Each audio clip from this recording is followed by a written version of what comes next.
कितना गजब की लड़की जाती है मर्दवा। अतरी चलो देखा जाता। ए सुनो ए मैडम, ये उल्टा सीधा के बोलत बाड़ा। अरे तो है कितना हो। अच्छा तोहर माई बहन ना बाड़ी का घरे में? अरे मने यही कुल कहबू। काहे ना बोली हमारा के काहे बोलला? ए सुना ना, बोला कि तोहर हिरनी जैसन चाल लगा तारू गजबे माल गाल बाटे जैसे सेब कसा मिरियाना। तो तोहार काहे छाती फाटता? हम ऐसा हइए हई।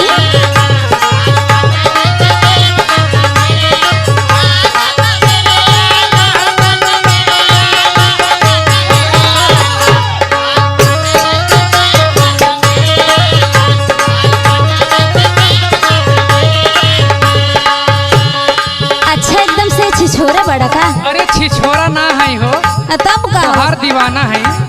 अच्छा चलो सुनो सुना। सच में बड़ा बड़ा छिछोरा बन के जरे में आइला फोड़ा डोरा डारे लगला देखी बेटी ही नियाना।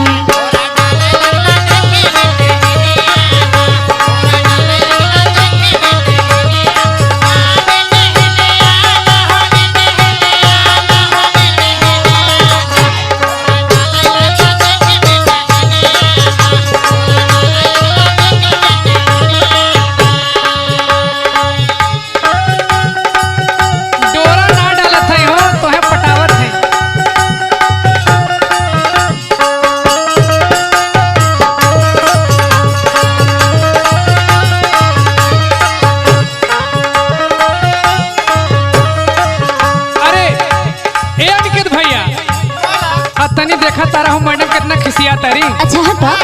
ए अंकित तनी धरता सुना। बोलो।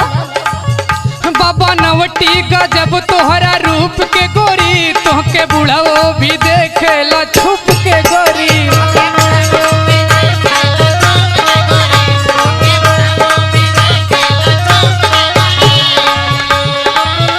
बाबा नवटी का जब तोहरा रूप के गोरी तोहके बुढ़ा वो भी देखेला छुप के गोरी। तोरे जैसन हुई। सुना। बोला। उड़े हवा में रसमी बाल ढोड़ी लागे नैनीताल गाल बाटे जैसे सेब कसा मिरियाना।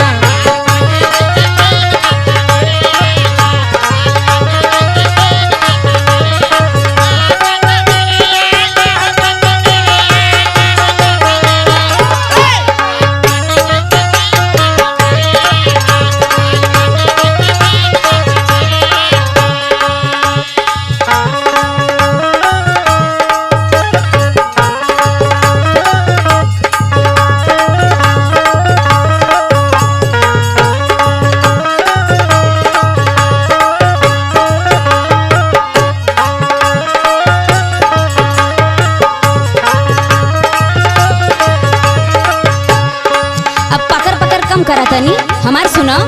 ए मैडम का हो झूठे खिसियात हो तो हर तारीफे तक करत है। अब बतिसिया तनी बचा के रख। सुनो सुनावा। बड़बड़ बोलेला से ज्यादा पिटा जइबा हो कबो हमरा पीछे फिर ना आईबा तू हो।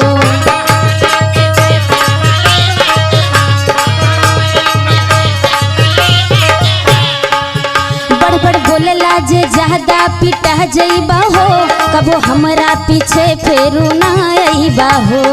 और सुनो दुर्गा करन जोरी जोरा लइके महंगा भी कटोरा डोरा डर लगला देखे बेटी ही नियाना।